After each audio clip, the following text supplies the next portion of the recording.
Since her official debut into the story of Amphibia halfway through the show's second season, Marcy Wu immediately became a fan favorite character, arguably even more popular than the leading lady Anne Boonchoi. Did Anne get her own journal released in real life? I don't think so. Still love Anne though. So with the insane support my history video on Bill Cipher did, I thought I'd take the next one in a somewhat similar direction by talking about Marcy's journey throughout Amphibia, considering Amphibia is sort of a offspring show to Gravity Falls since creator Matt Brawley was a regular director on Gravity Falls before Amphibia existed.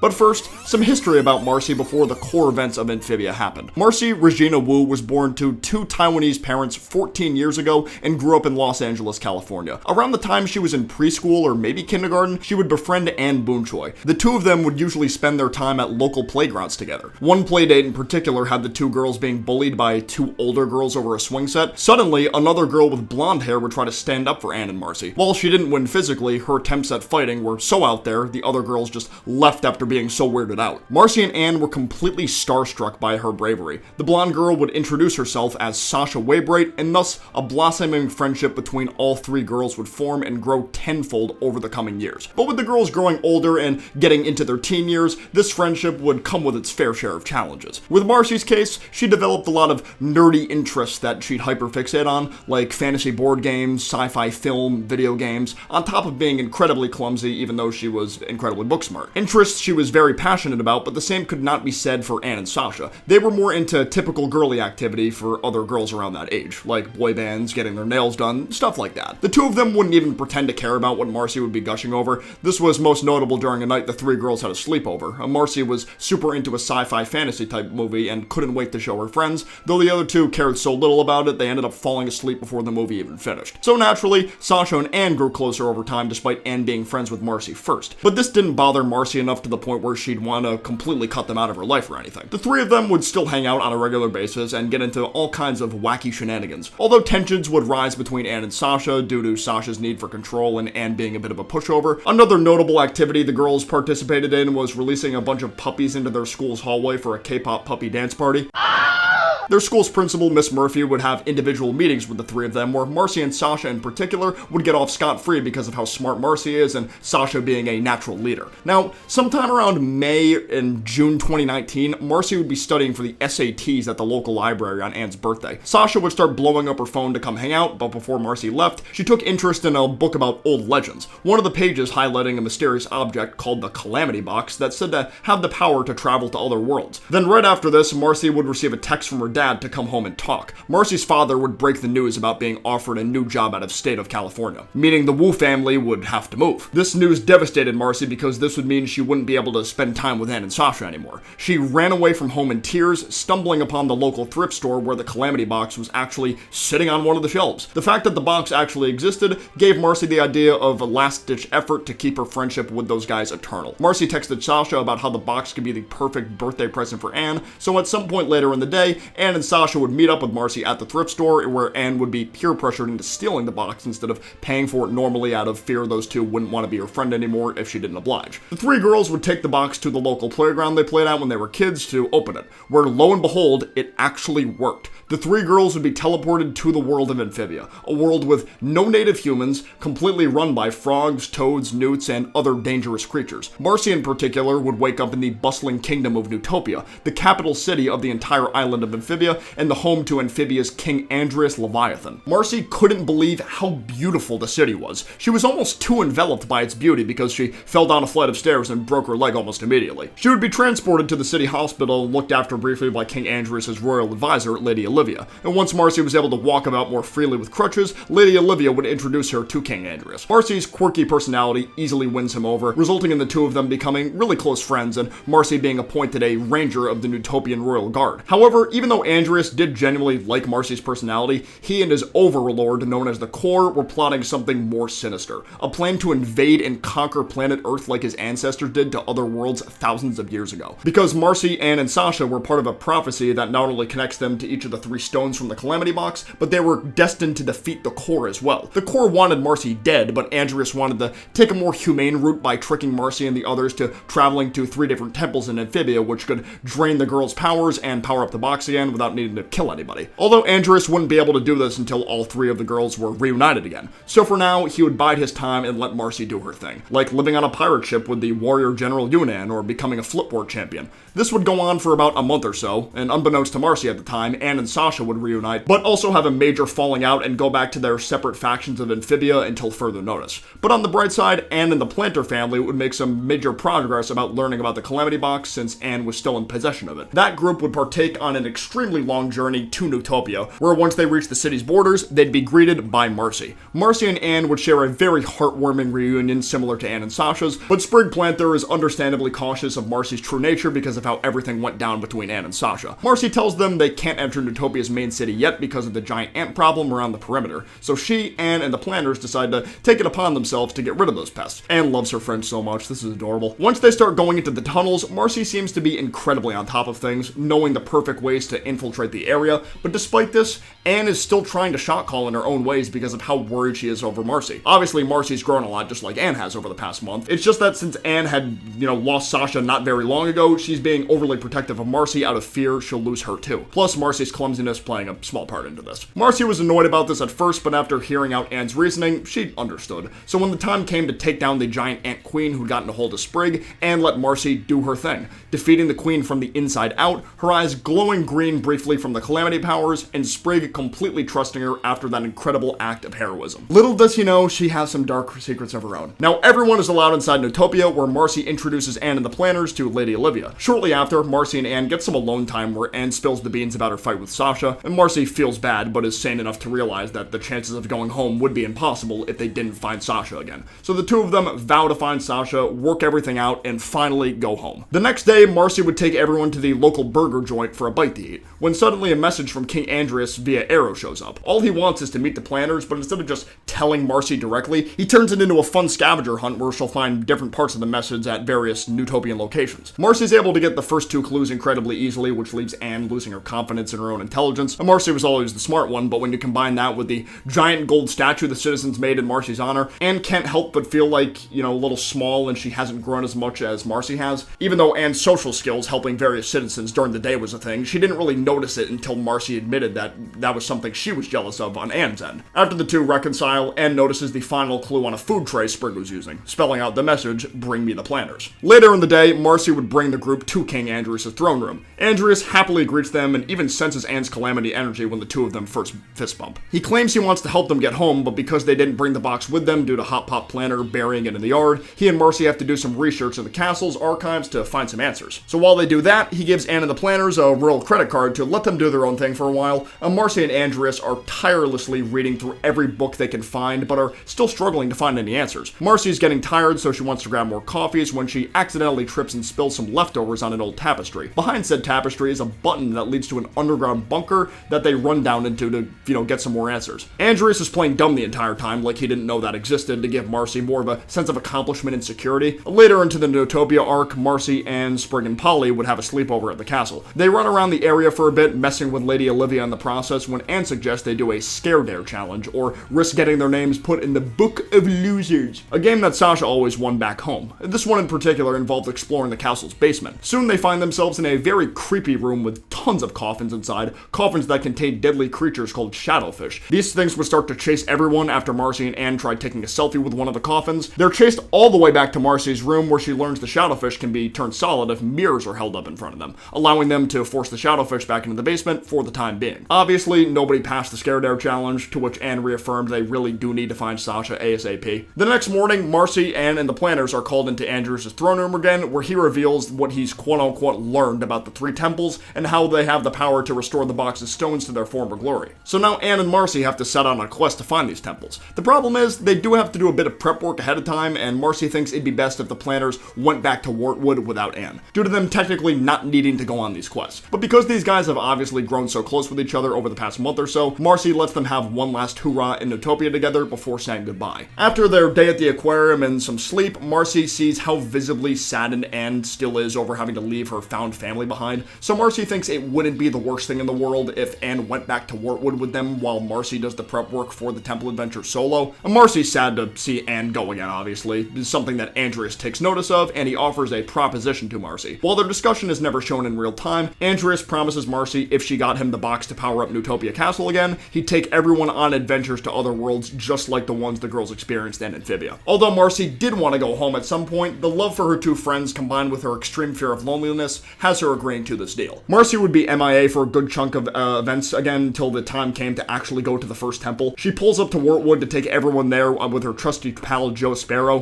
While the first temple is completely centered around Marcy's intelligence and puzzle-solving skills, most of this quest is focused on Anne's now strained relationship with Hop Pop after learning he buried the Calamity Box without telling her, but Marcy's still able to solve the first two puzzles on the temple pretty easily, which were a Rubik's Cube-like one and a tile-choosing one with safe tiles and dangerous tiles. The final puzzle being a giant game of Flipwort where Anne and Hop Pop are forced to play as opposing pieces. Marcy starts to freak out a bit because Anne is constantly charging Hop Pop against her will, so she ends up throwing the game by literally throwing Sprig at her piece. She thinks she lost her chance to get the stone back to normal, but notices a glow outside the temple in an outhouse, which was actually the gem recharging station. She technically passed the final test because it was a test of one's humility. Unbeknownst to her at the time, as the gem recharges, her calamity powers get drained out of her eyes as well. The now charged green gem shines a light directly to the next temple, but those guys decide to take a break for the time being. Meanwhile, in Newtopia, Andreas learns of Marcy's success at the first temple and eagerly alerts the Koi that their time to finally invade Earth is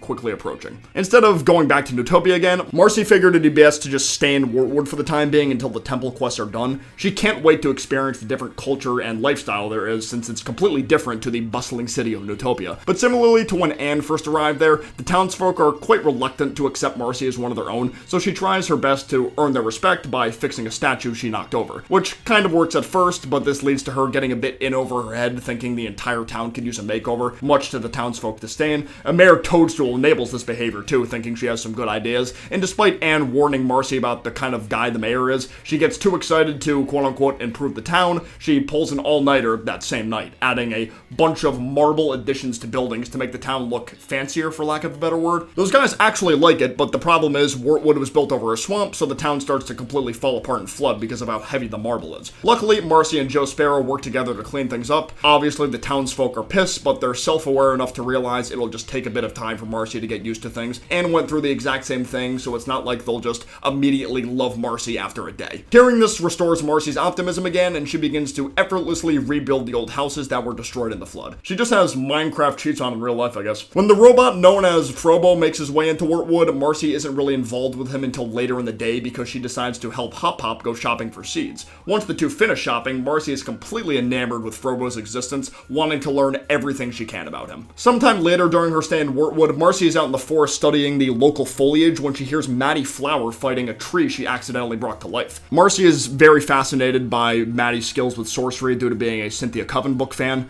and with Maddie finally having someone that shares her common interests with the supernatural, she had no problem making Marcy her magical apprentice while they try to bring a giant flea back to life. On the way back to Maddie's place, the two of them grab all the necessary ingredients for the resurrection spell and look like they're having a blast while doing so. Once they're back at Maddie's place, Marcy can't help but wonder why Maddie is ignoring her younger sister so much. Maddie believes becoming a top-tier witch is more important than them for now. But unfortunately, the young tadpoles overhear this and think if they grew older, then Maddie would feel more obligated to hang out with them. Problem is, they used a spell from Maddie's book that just made them larger, not older, where they continue to grow more and more to the point where Wyrtwood's buildings start to get destroyed and flooded because they're crying from fears like waterfalls and they're so heavy. Maddie realizes she messed up by not spending any time with them, so she used the enlargement spell on herself, which makes her sisters feel at ease, allowing Marcy to use the antidote on all four of them, and everything goes back to normal. Except for this old flea, the poor guy lost his head there. Eventually, the time comes to head to the second temple, a temple centered around one's pure of heart, which is all Anne's department. After trekking through the snow a bit, the group is greeted by Valeriana, a newt Anne had encountered in the past when trying to learn more about the Calamity Box. Most of the interactions in this adventure are centered around Valeriana not really trusting Anne to be the one to complete the temple quest, while Marcy is mostly sidelined, although she does have a bit of a close call with the giant cardinal while climbing up the mountain. Marcy and the planners also get left behind when Valeriana teleports Anne to some mystical mountaintop to confront her about her behavior, but after Val hears Anne owning up for her mistakes, she realizes Anne really was chosen all along, allowing her to charge the blue stone up to almost max capacity, but Anne takes it before it's fully finished because she hears Marcy and the planners screaming down below. Turns out it was a false alarm and they were just watching some cute animal videos on Marcy's phone. Back in Wyrtwood, Marcy thinks it'd be a good idea for Anne to change her appearance a little for the next temple adventure, with her being the only one whose appearance hasn't really changed since arriving in Amphibia and all, but Anne is understandably nervous about following Marcy's lead on this one because the previous time she's tried to help Anne Anne get a makeover, it hasn't went very well. Marcy ends up calling a Utopian armorer named Bernardo to help Anne choose her new fit, leaving soon after he arrives so she can make potions with Frobo. Although that gets destroyed too when Bessie plows through it trying to protect her little buddy Michelangelo. This doesn't bother her that much though, and she reunites with Anne soon after, who's now studded in all gold armor, but in the end only ends up keeping the chest piece from the armor and being content with the choice, even though Marcy still thinks it'd be nice if Anne changed her hair a little. Now the time had come to take on the third temple, a temple centered around physical strength. The temple door is blocked by a giant rock, but Frobo's immense strength is enough to lift the stone up and out of the way. But once inside, they're suddenly attacked by worms coated in lava. Yet right before one can strike, Sasha swoops in to save them. She and Marcy have a nice little moment together too, since it's the first time they'd seen each other in months. Sasha claims she's had a lot of time to reflect on things that's happened and is ready to bury the hatchet with Anne, when in reality she's faking it so she and Grime can leap at the chance to take over Newtopia. Sasha goes through all the strength challenges pretty easily, eventually reaching the final trial where she has to fight a giant toad golem, but the gravity in the room is so intense that Marcy, the planners, and Grime can't even move. Luckily, Sasha has a Rock Lee from Naruto moment, removing her extremely heavy armor to take down the golem and complete the temple trials. Once outside, Anne wants to try opening the box immediately, but Marcy insists bringing it back to King Andrias first so they can use it correctly, trying to make sure her globe-trotting adventure plan doesn't get ruined. Sasha and Grime would go back to Wartwood with the rest of them, Anne and Marcy hoping everyone can just bury the hatchet so they can go home on good terms, using a fancy dinner party to break the ice some more. The girls still can't get over their excitement of all being together again, reminiscing about old stories like throwing a party on the school roof, although Anne doesn't remember that story too fondly because she had to take the blame after they got caught. Tensions continue to rise between Anne and Sasha throughout the night while Marcy sits in the background attempting to mediate a little, but allowing them to work out their differences, at least for the time being, works. Sasha needs to realize Anne has changed now and has to accept that, which she doesn't really, at least for now, but continues to swallow her pride for the greater goal of ruling Utopia with Grime. Later into the Wartwood stay, the three girls thought it'd be a cool idea to enter Mayor Toadstool's Battle of the Bands contest under their old band named Sasha and the Sharps. Sasha wants to sing her classic Heartstopper song from the old days, but Anne wants them to sing a new song she wrote about her time in Amphibia, once again leading to the two of them butting heads over who's leading the pack. So Sasha ends up leaving altogether to do her own thing, while Marcy and Anne stay together to perform Anne's song. When their act goes on stage, Marcy's on drums and backup vocals, and Anne is on guitar singing her debut song, No Big Deal, quickly becoming an all-time classic from the Amphibia soundtrack. Sasha sees how much fun they're having while backstage, slowly but surely realizing she needs to loosen up a bit more. Not quite fully redeemed, but, getting there. So she joins them on stage to finish out the song in the best way possible. Unfortunately, they didn't win since Grime's harp skills were just too on point,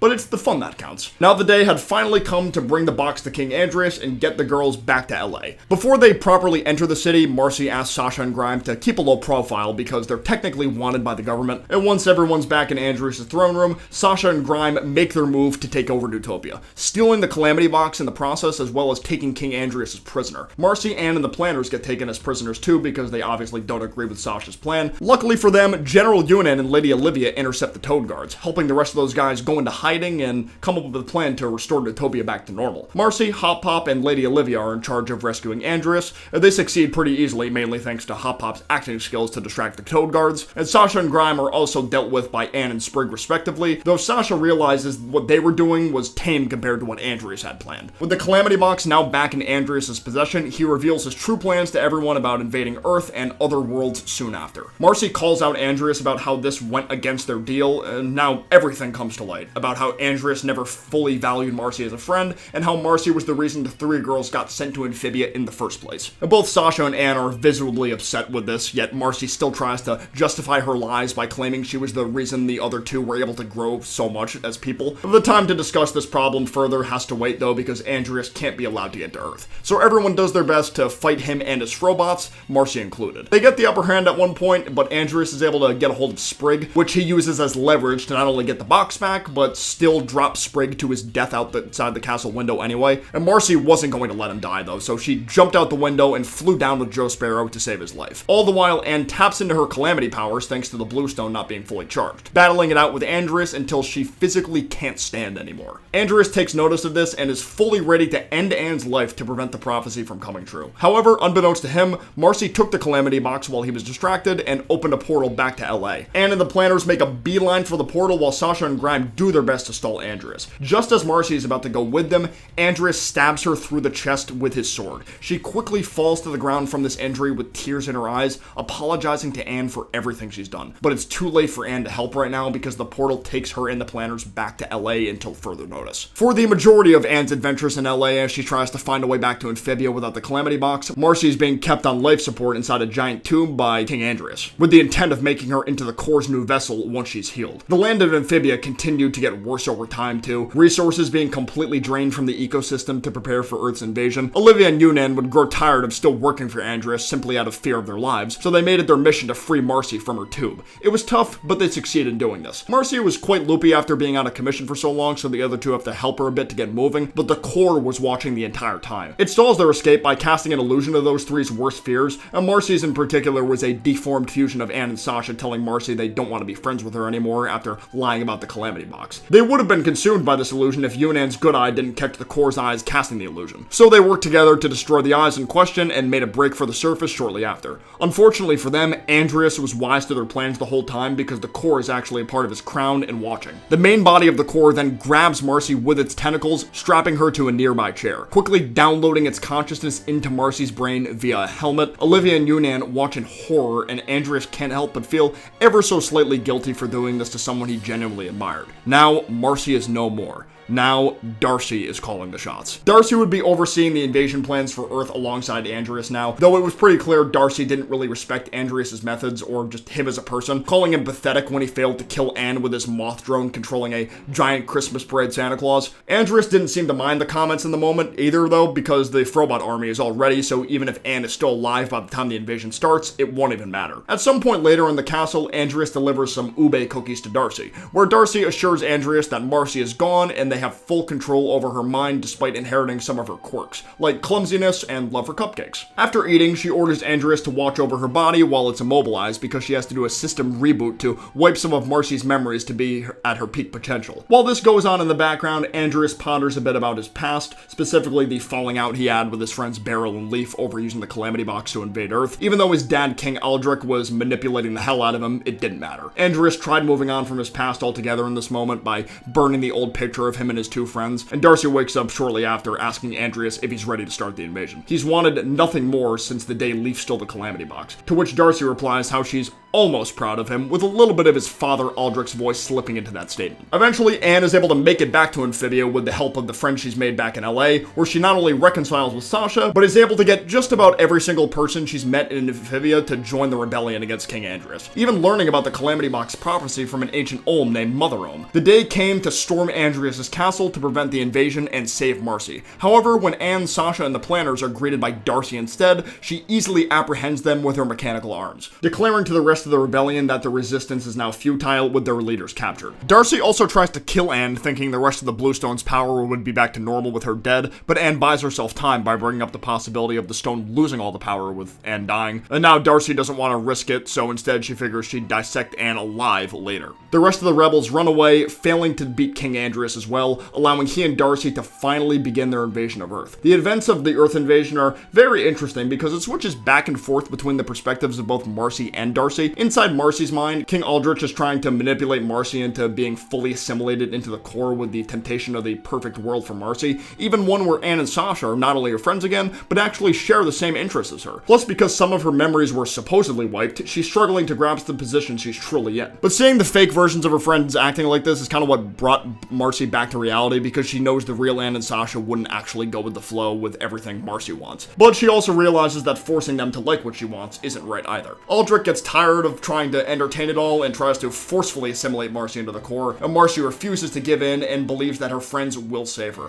where Aldrich leaves her in eternal darkness until further notice. As for Darcy, she spends the majority of her time fighting against Sasha and Grime, surprisingly holding her own extremely well despite being outnumbered, even cutting off one of Grime's arms at one point, which makes Sasha go completely berserk mode against her, drawing some blood on her cheek with the extra power of K-pop music. Darcy starts to take the fight more seriously from then on, casting an illusion against Sasha, followed by a sneak attack to her backside, leaving Sasha out of commission for a bit so Darcy can help Andrias regain his composure in his fight against Anne. He was losing the will to fight after Sprigg read a long-lost letter from Andrias' old friend Leaf Planter, and while this was going on, Sasha is able to muster the remaining strength left in her body to attack Darcy, specifically cutting the cord to Darcy's helmet, finally freeing Marcy's mind from the hell she's endured all this time. It takes a bit for her to wake up, but the three friends are reunited once more with both tears of sorrow and joy, just thankful they're all safe. Now, all they had to do was bring the proper characters back to Amphibia, and everyone could go back to their normal lives. However, the core had other plans. Darcy's helmet was still active and flew itself up to Amphibia's moon, fully intending to crash itself into the country and destroy everything. A Mother Ohm suddenly emerges from the ground, letting the girls know the time has finally come to fulfill their prophecy and save Amphibia.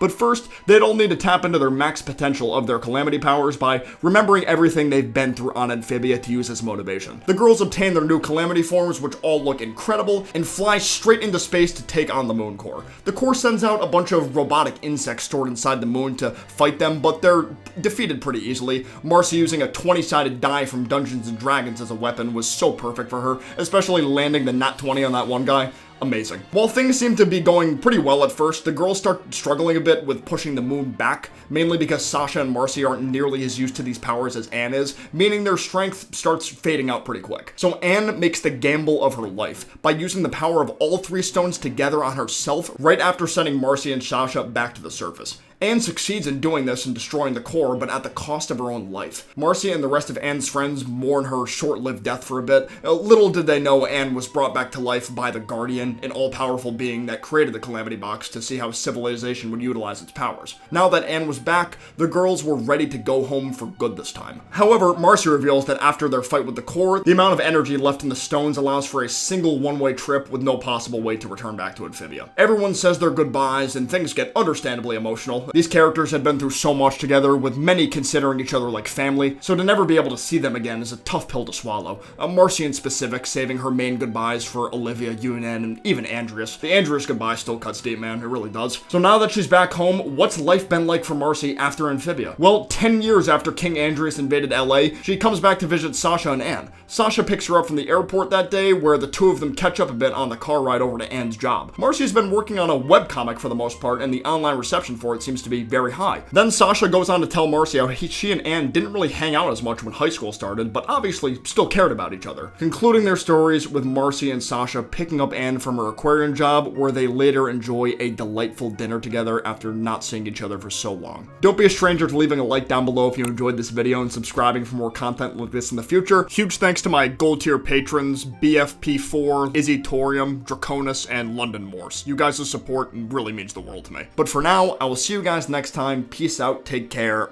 bye-bye.